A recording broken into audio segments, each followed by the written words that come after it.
She said So yo, I know. So maybe when we get to it, let Wade. I was let gonna Wade say this time. he's passing it across. Yeah. Yeah. But Wade probably doesn't need it. First of all. I mean, I know a little bit about the sister right here. Right. Yeah. You know what I mean? Oh yeah, I like the way you do your Right? thing. Yeah. Exactly. Yeah. Exactly. Dr. Nikia Scott. I was like, who are we talking about? I know, right? She sounds great. She is incredible. Like she's a psychologist, right? She is a proud graduate of HU? Howard University, Okay. Hello. Okay. as well as Miss Candace Kelly is. That's my name. Yeah. I went blank. Oh. So what else?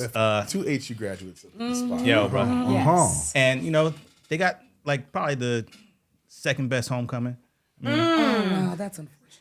G-Ho, what's up, A&T? Wow. She's someone I've known for a minute. Not only as just a great sister, but accomplished artist, creative, just a good person, like good peoples, like good peoples, right? You know what I mean? I need to take you. None of it was subtle, okay? I should take you around with me Hey. to introduce me to anybody all the time. I got you. Lane, I got other words for you. All right. And this is not all hood. Yeah. Yeah. With our psychologist extraordinaire. All right. Yeah. We were talking earlier, right before we got on here, and you were talking about how the young people that you talk to these days, they're just pretty much imploding, especially when it comes to social media. Absolutely. And we were talking about how they know their rights. And, it's just hard to decipher these days right from wrong because you post it and you've got 500 people telling you, thumbs up, that's good. Right. No matter what it is. Right. And that must be a problem when they come to you, young people, who you try to help. Yeah. To let them know that moment's going to pass at one point. And so it might have been a thumbs up moment on Tuesday, January the 12th, 2023, but it might not be a thumbs up moment when it lives in perpetuity. And it sticks around, 3 years from now, you may not feel that way.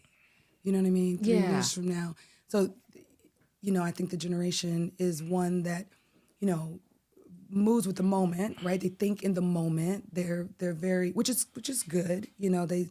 They change their minds about things. They change their feelings about who they love, who they want to date, who they want to be, at the drop of a dime. But with social media, that stuff still stays static, right? Even though they're evolving, the things that they post remain out in the world. So I've received kids on the latter end of realizing that they've put an entire identity together out there to the world and they can't get it back. Right. And they're not that person anyway. Right. So we're talking about algorithms, number one. And in the algorithm that might come up on your phone, and we've talked about this as a group, is this whole idea of all these young people. It could be a 3-year-old, as Malcolm will remind me time to time, that's twerking, for example. And, that kind of brought up this conversation of, what is a 3-year-old doing twerking? But then, we had good conversation about, well, what is a 3-year-old doing twerking? Or what does that mean? And for Malcolm, well, I'll let you explain it, just why it kind of bothered your inner soul to see to see a 3-year-old's body move that way. Right. For me, it's the hypersexualization has always been an issue, but now it's hyper over sexualization, and because of social media, young kids have more access to that, and I think when we initially talked about it, you made a good point about dances can be traced back to African dances, and my thing is we can look at any any videos of African kids doing these traditional dances where you can see the connection with the twerking, but their dancing doesn't have the sexual aspect to it. And I want to have a daughter. Two, I'm over 50. So I get caught up in this. Okay, am I just being an old dude who's just being an old dude? Don't nod yes. Yeah. Oh, yeah, all right. I'm like, follow that train of thought. Yeah, follow that. Can I get to the other side? Right. Is it that? Is it just the times? Am I being too overly concerned? And actually, I don't know how genuine that last question is, because I don't think I'm being too overly concerned. Yeah. But I'm just curious, just as a psychologist, and you're working with kids on such a regular, what kind of impact do you see on the over hypersexualization? So I would say, I want to go back to what you were saying about the African roots of the dance. Yeah. And when you see it happening in African culture, you said it's not as sexualized. And I believe it's just the environment that they're in when they're doing it that makes it cultural, as opposed to the environment that our kids are doing it in. So on social media, you might see because my mother loves them. Like whenever the little kids are dancing in Africa, and she'll send it. I'm mad that we're referring to Africa and not specific countries. Sure, but she will send them to me and like, look at this little girl. She's in diapers and she's able to do all this, but they're on dirt roads and they're surrounded by other African community members, and it doesn't look like it's sexual. It's more ritual, maybe, it seems, right? And culturally but they're still related. dancing to music, and they're still moving their body the exact same way. So why is it that the lens that we see it through makes it sexual for Black girls in America when they're doing it versus young Black girls in Ghana? I'm gonna give you a country. Thank you. You're welcome. In Ghana or South Africa, because the moves aren't different. The music, is it the music? Maybe it's the listening to the misogynistic lyrics in the background. That goes, that goes with in it. tandem with it. Right. Yeah. That's probably part of it, where you get that feeling, that icky feeling. Yeah. Like this little girl's dancing to lyrics that are meant to. This little girl is dancing to music that is, meant to be a sexual thing. Yeah. Right. So I think it's maybe those two things, like the environment, And you're on a dirt road in a village, and all of a sudden it becomes cultural. Right. Somebody wants in on the conversation, and that's okay. Yeah. They're calling from Ghana. They're calling from Ghana. We got a call coming in from Ghana. So from your viewpoint, does that kind of over-sexualization have any kind of impact on young kids that you see? I think the words are a bigger concern that I have than the movement. Because I think the movement, again, is just the thread between us and our homeland. The movement is exactly the same. Yeah. It's almost unreal. And so it's context. Yeah, it's context. And I think it's sexual. Like even when it's done, culturally in Ghana, you know what I mean? Like having some African dance background, like there are certain moves that represent certain things, right? That is accentuating the derriere. Yep. Is part of a ritualistic dance, but it's for attraction, drawing attention. Yeah. The cultural context is that, yes, it's in these, most often portrayed like these rural spaces, but it's also, I guess, ritualistic. Yeah. And it's in a sense, right? But that doesn't make it any less sexual. Right? Okay. Even if a young child is doing it. So part of that, we learn is repetition, right? They saw somebody else doing it, right? Do we blame the child for doing it?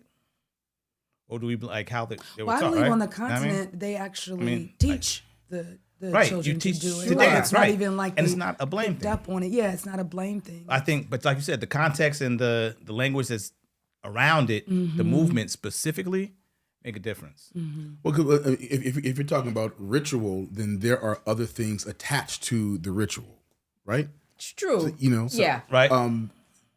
So so that ritual or those movements seem, what I'm hearing, seem to be more substantive. Is that the right word? In the context of Right. that ritual, whereas what we see on social media, it's a different context, and there's no substantive attachment to it other than, again, combined with the music they're doing it to, and combined and that combined with a society where everything is hypersexualized.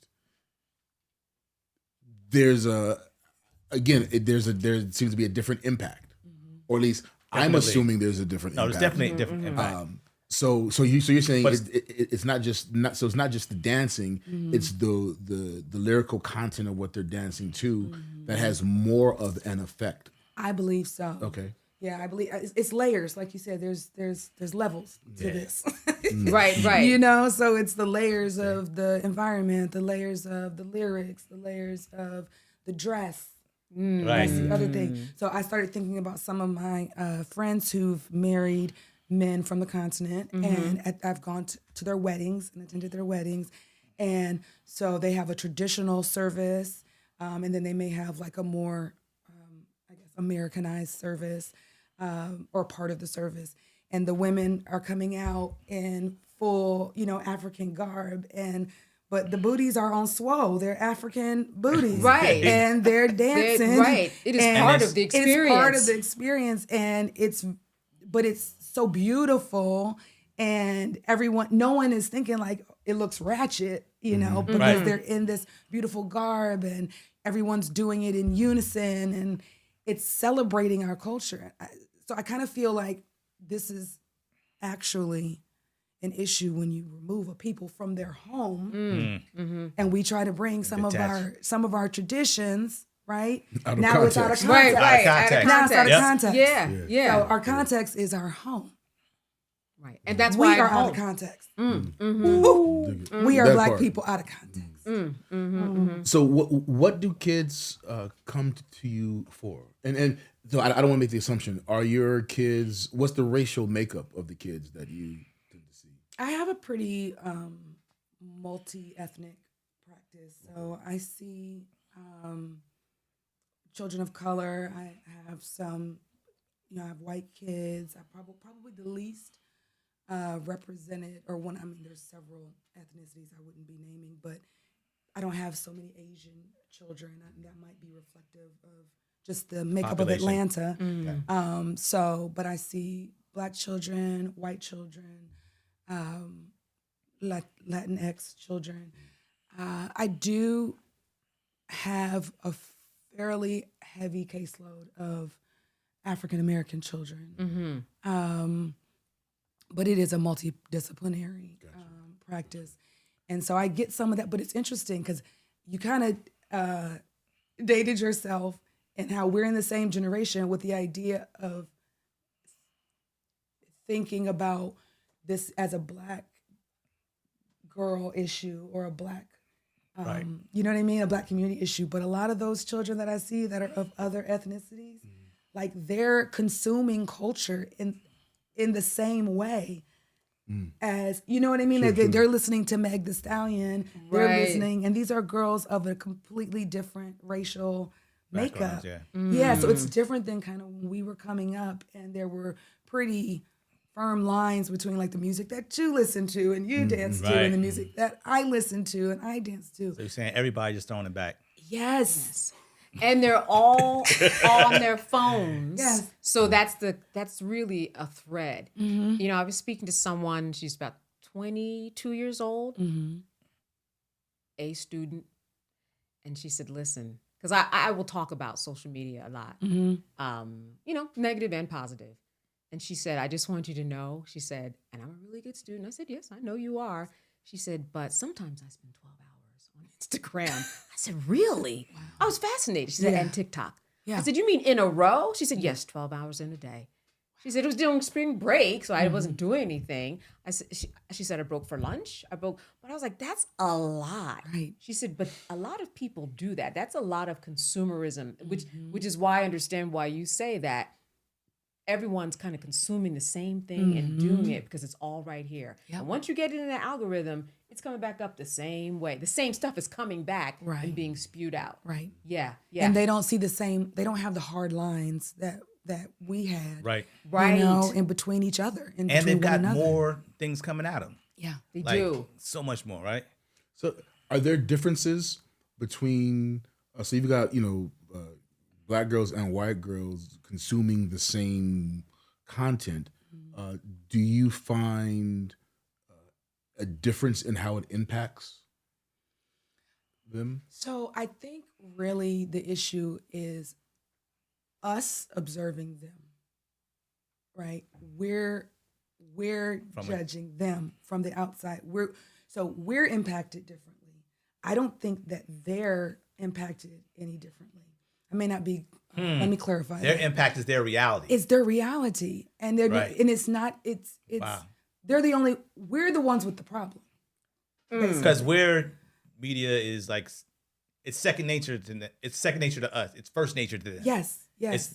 They're in it. They're in it. They're living it. Right. We're watching them because here we are pontificating about how much the social media is affecting the children, right? Right, because we see them as two separate entities. The social media. Yeah, the social media. Right, they got the World Wide Web. They done ran wild, And it's not to them. They're in. That's just what they do. That's what they do. Until the impact of it, right? I don't know though. But when they come and see you, they must. They're not coming with that issue. Y'all bringing them with that issue. So what are young people coming to you about? They're coming to me about identity, figuring out who they are, like I said, whether it's who they love or, how they came into this world and having questions about whether that fits them or not. They come with clinical issues because I'm a clinical psychologist. So for some people, I have to differentiate between like a counselor or a general therapist. As a clinical psychologist, we deal with can you talk about the differences? Yeah. Explain, So as a clinical psychologist, we're trained to deal with actual clinical DSM diagnoses that, are medically based. Doesn't mean that I can't work with children who don't have medical diagnoses, but my training is for the more, I don't want to say severe, more medical cases. Other counselors that are counselors might not even be trained to diagnose.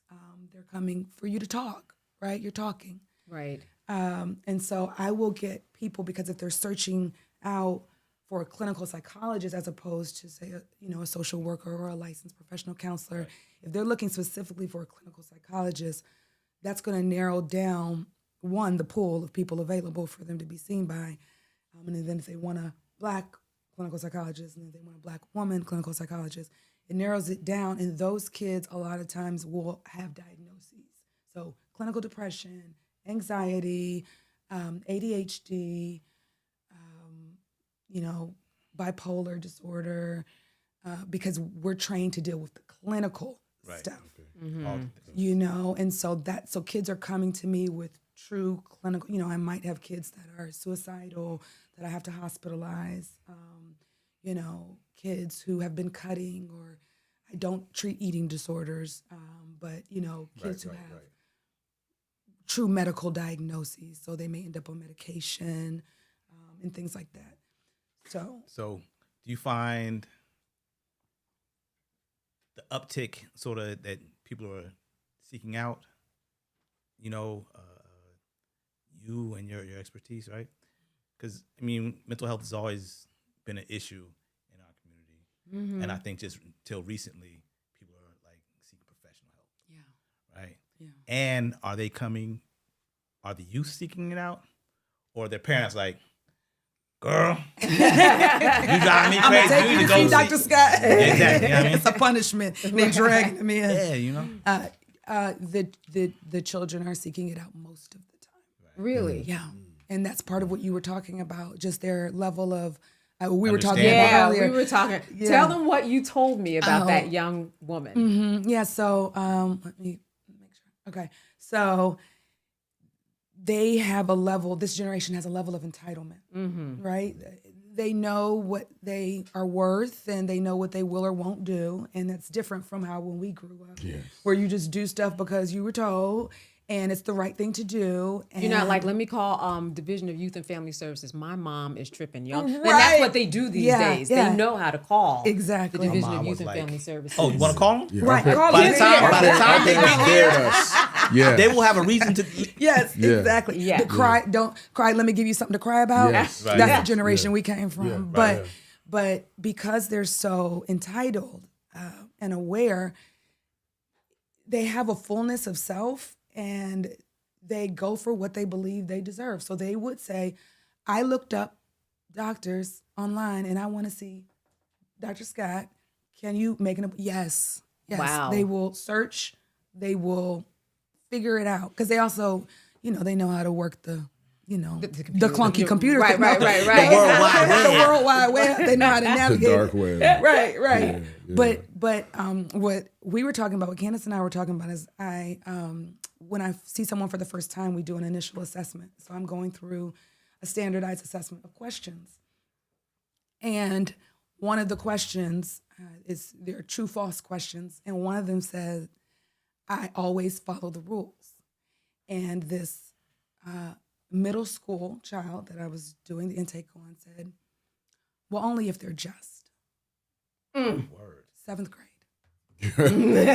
Word. She had 2 options, true or false. Wow. Right. That wasn't one of the options. She was like, C. She made up her own option. She was C. like, do they write that down? Only if they're just. Wow. Only if they're just, and if I'm in a safe space. Right. Which a lot of them, and I'm not saying that it does not have meaning or value, but it is certainly a phrase, that safe space that I've heard kids use a lot with their parents because it triggers a lot of emotion. And they're very informed. Very informed. I mean, they are super informed, and that makes a big difference. We were just kind of like, you had the set of those green and white encyclopedias at the house. I don't know if y'all had them, right? You're like, is that in there? Here, they know I don't know everything. what y'all talking about. No, Right. they know I wasn't around for everything that. at the touch. I'm 27, so But yeah, speak for yourself. it's from, I read it in a book. A book, yeah. It's just at the touch. They know everything. They literally know everything. If they don't know it, they can know it in the next 5 seconds, which that's amazing. It really makes them feel privileged. Exactly. And they know their rights, which is great. There's this question that someone asked me, do you think that, the World Wide Web, do you think that social media has killed more people or helped more people?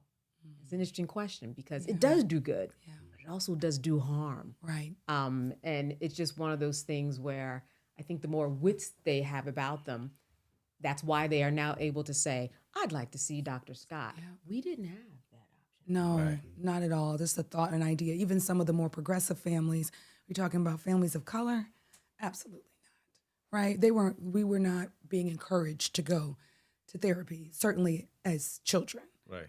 And so, there may have been, other families who had resources where they were taking their children to therapy, but I can probably say with some confidence that none of our families really had that as a frame of reference. Right, as a major go-to. Right. Or even when realistically thought that as even a resource. Right. Yeah. Right. So you talk to, just talk to your uncle, talk to your auntie, Right. Big mama, she, whatever. You had people that were around that you found your safe space. Right. Right. I have my safe space with my auntie whenever she's in town. I can tell her what I was, how to kiss a boy, ask her how to kiss a boy or how to, hold on. Listen, or when my big cousin Watch those comes aunties. in, right? When my big cousin comes in town, I can talk to her about, look at you, look at this. I know, they're like, it got strong in the chest. looking like fathers. Right. So when we started off saying how young people are imploding, That's the shadow side of it. Yeah. Let's talk about the sunshine though, because they've got a lot of great things they're envisioning and are implementing and changing in the world too. No, that's true. You know what I mean? That is But there's true. always a shadow side to, Right. to anything, because like to Candace's point, it's their access to information and resources is unreal. It's unprecedented. Exactly. It happens lightning speed. So they are smarter in a lot of ways. They are much smarter. However, yeah. the shadow side, like we were talking about the imploding, they are so overexposed in ways that we weren't. Like, how did we respond when we found out somebody was going to put out a Freaknik documentary? Right. We like, hold on now. We're not doing that. They was lawyered before- up. Listen. They judged up. In fact, Listen. one of them Yeah, was word. a judge. Come on now. I He mean, said, that's not going to happen. Y'all going to give me a free. Y'all did? Right. That's how y'all responded? I don't know what you're talking about. But what I do know is that you had to, if you wanted to record somebody, that camera had to sit on your shoulder. Right. It was a full commitment. So Right, most people right. wasn't doing it. You can't hang out the top of a car and balance the camera on your shoulder. Well, they did do that, but Yeah, you know, they did. Oh, they did? I mean, that's what I was told. I'm too young. I'm too young. We saw the girls going wild. Freak yeah, Nick addiction. right. Content. But I do want to make I one wanna more not watch point, and TV. I don't know that what that you're is that. So people might come to you with various conditions, mental health conditions, but there is a connection with social media in terms of if you see someone that either has this life or is doing these things, and you keep on measuring up, it has these false expectations. People call it. That's why some people call it Insta scam or fake book, because really you are putting information out there. Yeah. Sometimes it's not real. We know that. And that's really true. That's so the college students that I often see are coming with some of those self-esteem, how to navigate relationship, being away from home, how to find friends. They don't know how to make friends. Now that's the shadow Soft side. skills. They do not know how to make friends. That's right. In real time. In real time. 5,000 of them online though. Yeah, but they don't. But put them in the room together, and it's pure panic, and it's shut down, and it's disconnect. I've gone out to eat and sat beside them, like on a date, and no one is speaking to each other, or groups of girls, together, and no one is speaking. They're all on their phone. Hold on, I need you going out just to Chaperone? see people, like a chaperone. No. Or just been I'm out on of my own okay. situation. Okay, Don't I'm just saying, like Candace is my client. I'm not gonna tell her. It's not research. And I'm just saying, I wasn't there for research. I wasn't there for research, but you look to your left and your right, and then you just take in, and I'm an observer, so I'm just looking, and it makes me uncomfortable because of from where I come. You an observer, you nosy. I'm both. The observer is the way that you you just kind of couch it in some professionalism. But yeah, I'm like, oh, look at them. They must be mad. They're not talking to each other, but they're not mad at each other. They're Right, just they're not just in the connecting. phones. Yeah. How do you In the move someone phones. past that then? I don't know. I've been trying to help some of my college students.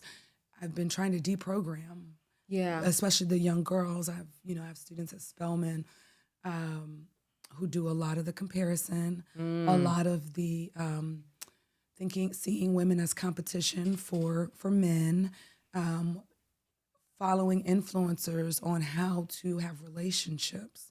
And these relationships are not really relationships. It's almost like competition, how to get over on a guy, how to, look at this. I mean, Yo, because I know what you're thinking. How to I know what win. you're thinking. I'm Yes, thinking. let us know. I'm thinking. There's a song about how to get over, right? Oh, which one? The one, Baby daddy. yeah, man, right? I was trying to Lane's even- got it. Yeah. Like, Yeah. I'm just saying, Yeah. Yeah. Yeah, and that's the culture around a lot of the influencers. So they may not be listening just to music; they're also listening to women who use, or people who use their platforms to kind of program this idea of the gender wars and then the you got to get him before he gets you, and like how to not be a sucker, you know, and how to, I mean, they don't use those words, of course. I'll say stuff, I definitely try to stay so relevant, and no one will get you all the way together like a child. And they'll be like, what? What did you say? A what? All right. A sucker? Sucker, right. Okay. Yeah. Jive turkey. Right. You dated all of us. Right. Yo, where you coming from? Right. So, but in our terms, okay, you know, how to not be a sucker, how to not get got. Right, you know? right. And all these things that they're really antisocial. Yeah, You're training though people it's to called be social antisocial. media. Yeah, sure. But they are social because it's just they use media for their social right, aspect, but it's right? antisocial behavior to not be in the heart space of connection, but to be in the defensive space of competition with someone you want to be partnered with. Like it's antithetical. Hold up, say that again. So it's antisocial to be programming people to be in competition with one another, the people that they actually want to be partnered with, right? To act like you hate each other, like you're mad at each other, like you want to win at the game of not being the sucker, but these are the people that you actually want to date. emulate, You want to, be you know, part, you want to right. be partnered. If I wanted back in the day, But a bro's a bro. no, but think about Right. it. Back in the day, if you wanted to talk to me, you would say nice things. Okay. How about that? You would say nice things. You would want to be nice, and then I might want to be nice in return because I like you and you like me, and so we act like two people who like each other, not like two people who Are trying to get hate one each up on other each and trying to get one up on each other. Right. That's the context of kind of the dating scene, and what these kids are getting now is that you're in competition with this man. Right. So it's antithetical to the idea of that you want to partner with him. Like, how do you want to partner with somebody that you want to beat? Right. And That's not a new concept. It's been like that for a while where women, you know, you may have women say, hey, you need such and such from him to be able to do, right? So it's always been a competition. It's just kind of accelerated. Yo, what's the cat? NLE Chopper, Okay. right? Has an interview. He's being interviewed with somebody, and like they're giving him names. He's like, nah, she's not my type. Nah, she's not my type. And then says something like says some name. He's like, oh, word? And the interviewer's like, yo, yeah, I got her number right here. He was like, oh, word. So they call her on the spot. Wow. I was trying not to say the Right. name. Right. Too late. So like, but then he's like, his mother's like in the audit, like there while he's shooting. He's like, my mama here. You know what I mean? Like he's like super nice, super sweet. Oh, And like, wow. if you listen to some of his stuff, you'd be like, yo, is he Right.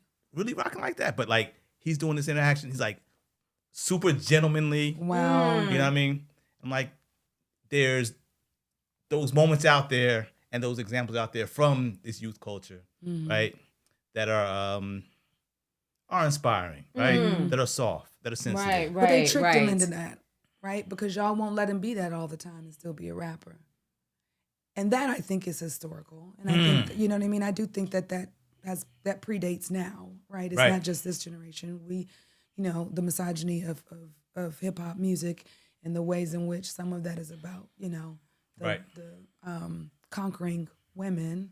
And so that competition, I think, has always been there. But he had to be tricked into, it was like his facade fell down because he really did want to get with Right. baby girl. So then he was like, oh, this might be my shot. And so he became himself. Right. But everywhere else, he has to be the thing that the people say they want, which is like, you mad. And I was kind of joking with a friend. You have to laugh to keep from crying. But I was joking with a friend about some of the women that have entered the hip hop space and adopted the same misogynistic, aggressive, mad at women attitude. And it's like, wow, we don't even have ourselves. Again, historical. Yeah. I mean, when you go back through, female MCs, right? I mean, MC Light, who's one of the dopest female MCs. Again, a lot of her music was, against other women, which If hip hop. if they were rapping, Yeah. only as a rap diss. That's okay. Sure. So You know what I mean? And I get that that's based on the foundations of hip hop, where you're dissing. Period. Yes. But even in, so I mean, you take Latifah out the equation. You take Lauren out of the equation. You take Missy out of the equation. But when Muhammadia, none of them bashed women. None of them bashed women. Right. So what I'm thinking of, I think it's a newer thing to adopt. They may have adopted a masculine presentation, right? Like in terms of right. So, that piece of the things has been the same. But the content of what they were spitting, on a different level now. They weren't speaking in a derogatory way about us as women. They might have been dissing other women who are rapping in their rapping competition. But even that, I feel like with Latifah and MC Light, they big themselves up. All the bravado is really what they're talking about. Mm-hmm. Like, I could do this, I can do that. And not you aren't this, you aren't that. Right. So I really do think in some ways this, and I don't want to say any names, but there's a particular woman, I don't even know if she identifies as a woman, but there is a rapper who a lot of the lyrics that she you know who it is? No. Oh. A lot of the things that she says are directly attacking women and speaking in the same way that you might hear like a angry rapper talk about how women aren't this and women aren't that, and she thinks she this, and you can't, you're not gonna tie me down, and I'm gonna have this one after this one and after this one, and it's just, to me, it's like cannibalism. Is it do they not see what they're doing is wrong, right? If they don't see what they're doing is wrong, and they see themselves from a place of empowerment, right? Does that make us being judgmental, and they just have a different view on things, right? Yeah. They're creating a new standard for themselves and for their community, and we're just in a space like we just old fogies, right? But sure, and I remember we briefly touched upon this because we saw this montage of all these female rappers talking about how they're empowered and their female rappers are changing the game and what have you. But these are all these rappers, these women were, their content is about how good their pussy is. It's still that as so much of hip hop, has become what I consider anti-black. A lot of these women who are saying they're empowered because they're changing the game, their lyrical content is anti-black female, really, and it's being based on that over hypersexualization of themselves. So I don't know if I call bullshit on us being judgmental. It is what it is. I mean, right? It is what it is. If anything, it feels like it's a false sense of empowerment because everything, because half of it's dudes writing their lyrics, right? They are the as a lot of rappers are puppets of their record label, right? A lot of these female rappers are puppets of the dudes who are producing them. So when they say that they're being empowered, they're not really being empowered. They're being used as puppets. Now, some women might say that, well, I am empowered because at least I'm doing what I want to do and managing who I am and speaking what I want to speak without anybody saying anything about me. And I'm getting paid. And I'm getting paid. And I'm doing things with this money that is actually empowering the community. Right. I'm giving back to the community. I'm giving scholarships. I put this one through college. I put me through college. Right. I did all these things. It's the same thing, an argument that women who are in porn make that say, I'm managing myself at least. And this is actually what I want to do. Right. No one is forcing me. Right. It is legal. I'm following all these rules. And I'm out there and I am making money to support my family. Right. And I'm doing this, and this is just for the porn industry. I'm doing this because if I go somewhere and try to go to school and I'm bogged down with loans and all this, here I'm making money and I'm making 4 times more than I would if I had that college degree. So there's a lot of ways, I think, to the look on your face. Look at this. I know. It's okay. You got an OnlyFans. I see an N and an O. It's like, what? Because no, I think Absolutely because I think conceptually that's a good argument. Find me a female MC who's saying that. Find me a female MC who's saying, I'm making this money, but I'm doing good for my community. I'm making this money, but I'm putting somebody through college. I think it's a great idea and a great concept. But there are. But do you? Why do they have to tell you? You know what I mean? Like, hey Google, hey Lane, there are. No, seriously. Female rapper who. Sure. And they speak about it in that way. Right. They speak about it in that way, and they say, look. Oh, Google Lane. I need to. I know, hey Google Lane. No, I mean, I can understand both sides. You have to be a smart consumer. We were smart consumers too. Right? I mean, there is room for all of that to take. Yeah, I think we were. So I mean, we could listen to rap lyrics of people talking about, taking drugs or, shooting up a neighborhood and not do it. You're talking about a certain weed. There's a certain weed because there was a whole thing called rap that came around. No, I'm talking about weed. No, I know 80s, 90s cracks and it dismantled communities and we're still the reverberating effects. I really was talking about. Yes. I'm saying we. And I think the weed.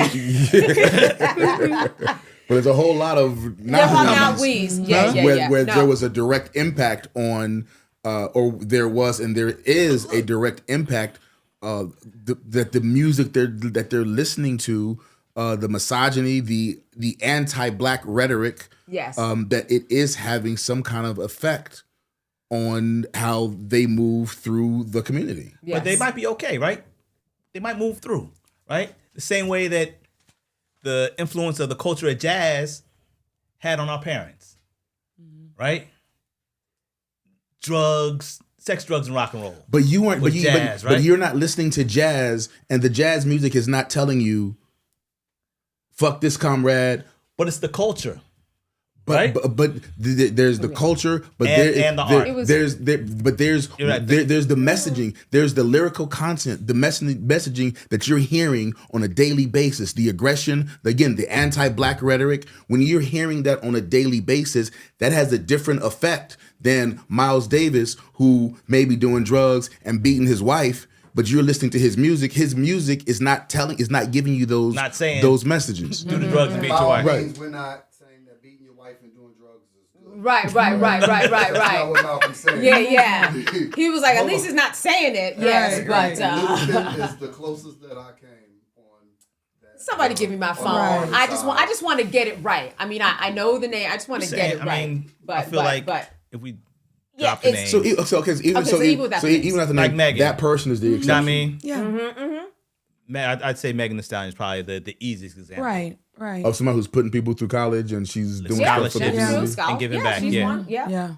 And probably had the biggest impact, right? And I think that we're looking at it in a black or white kind of way. I think we're not taking in the gray. It's an and. There are aspects and elements of empowerment that are happening. There's also areas of vulnerability that these women have opened themselves up to and are leading other young ladies to open themselves up to. You know, some of these studios are not safe spaces, right? True. Some of these women are being mistreated within this culture of making hip hop music, right? Yes. So Shot the damn foot. right, they're getting getting shot. So absolutely. I think, you know, we can't deny that there are elements to it that are empowering. There are elements to it that are dangerous, where they're leaving themselves vulnerable. There are elements to it that are very, you know, they're finding a way to create financial wealth and freedom, which is amazing. So I think there's just so many. There's body positivity in a lot of this. Absolutely. You know, we're celebrating bodies of all shapes and sizes. You know, we're celebrating women of color in all shades. We're celebrating hair in ways that we weren't before.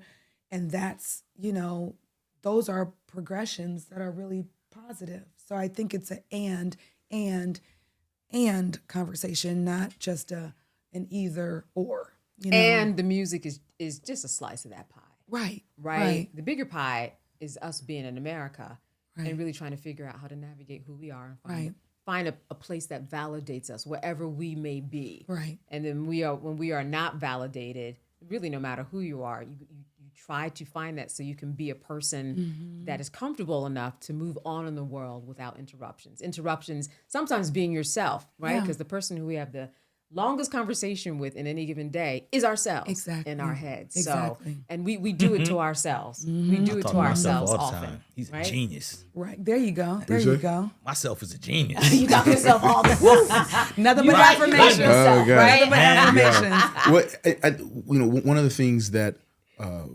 you know I particularly love about this podcast and Not All Hood is that, you know, we make room to acknowledge, you know, all aspects of being Black. Right. You know, the Black community being, again, multifaceted. Right. And I think this has been a really interesting conversation for me because there's a lot of judgment that I have that even though I may not necessarily, even though we may not have necessarily come to any like real kumbaya agreement, I think this conversation does help me begrudgingly let go of some of that judgment. Right. You have it's grown just your capacity, right? Just your capacity stretch you just a little bit to accept the nuance of it all, right? Yeah, because I also realized that I can't engage with young people with that judgment. Right. Oh, that will shut them all the way down. Yeah. Right. Yeah. And you're right. I think I am an advocate for Black girls. I love Black girls, Black women. I am a champion for Black girls.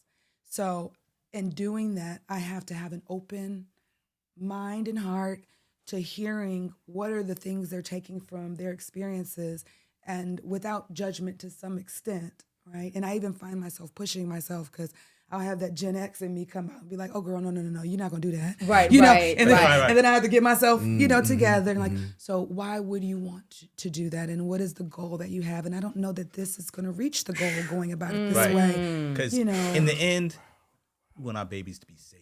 Right. Yeah. Right. Right? We want to see them smile. Right. We want to see them progress. But that is a wonderful takeaway. Yeah. To say to yourself, okay, let me not have that gut reaction. Like, that doesn't make any sense. Right. What are you doing? Right. Tell me, what are you doing? And tell me why you think it makes any sense. Exactly. I think that that's a good way to get people to really self-evaluate is to let them lead their own selves to the conclusion. And it sounds like that's what you do, asking them the questions to draw it out. And sometimes when and this happens to all of us, I'm sure, I don't know, you let me know, but when someone starts asking you questions and you realize, oh yeah, that doesn't make any sense. Right. But you tell on yourself. That's right. You tell on yourself. But you lead yourself to that water and you begin drinking pretty heavily, you know? Right. You're drinking that water.